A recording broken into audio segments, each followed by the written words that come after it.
Court కూడా ఈరోజు prime ఆఫీసీగా దాంట్లో ఏం లేదు అని చెప్పేసి 30వ తారీఖు వరకు కేటీఆర్ గారిని ఎట్టి పరిస్థితుల్లో అరెస్ట్ చేయొద్దు అని చెప్పి తీర్పు ఇవ్వడం జరిగింది.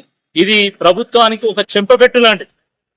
ప్రభుత్వం వేలాది మంది బీఆర్ఎస్ పార్టీ నాయకుల మీద, కార్యకర్తల మీద, సోషల్ మీడియా యాక్టివిస్ట్ మీద పెట్టినటువంటి ఏ ఒక్క కేసు కూడా ఇప్పటివరకు కోర్టులో నిలబడింది. అంటే ఇది కక్షపూరితంగా పెడుతున్నటువంటి కేసులు అని చెప్పేసి చాలా స్పష్టంగా అర్థమవుతా ఉన్నది. ప్రభుత్వము సంవత్సర కాలం పాటు పాలనను మొత్తం పడుకోబెట్టింది. మళ్ళీ ఈ ఫామ్లో ఈ కేసును తీసుకొచ్చి మళ్ళీ జూబ్లీ హిల్స్ ప్యాలెస్ లో పాలన పడుకోబెట్టాలని ఒక ప్రయత్నం జరుగుతా ఉంది. దాంట్లో భాగంగానే జరుగుతుంది. 6 గ్యారెంటీలు అమలు లేదు, 420 హామీల గురించి చర్చ లేదు, దాన్ని ఊసే లేదు. కాబట్టి దాని నుంచి దృష్టి మళ్లించడానికి ఈరోజు ఈ రకంగా జరుగుతుంది.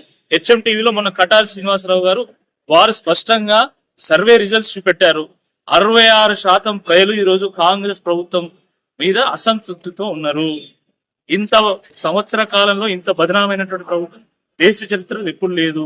కాబట్టి ప్రజల దృష్టిని వైఫల్యాల నుంచి మళ్లించాలంటే కేటీఆర్ గారి మీద కేసు పెట్టాలి, హరీష్ రావు గారి మీద కేసు పెట్టాలి, బీఆర్ఎస్ పార్టీ నాయకుల మీద, కార్యకర్తల మీద కేసు పెట్టి భయభ్రాంతులకు గుదియాలని ప్రయత్నం చేస్తా ఉన్నాడు. రవిచర్ల లడాయిలో లంబాడీలు ఏ విధంగా విజయం సాధించాలో తప్పకుండా ప్రతి అంశంలో కూడా బీఆర్ఎస్ పార్టీ నాయకులు, కార్యకర్తలు విజయం సాధిస్తారని చెప్పి ఈ సందర్భంగా గుర్తు చేస్తారు.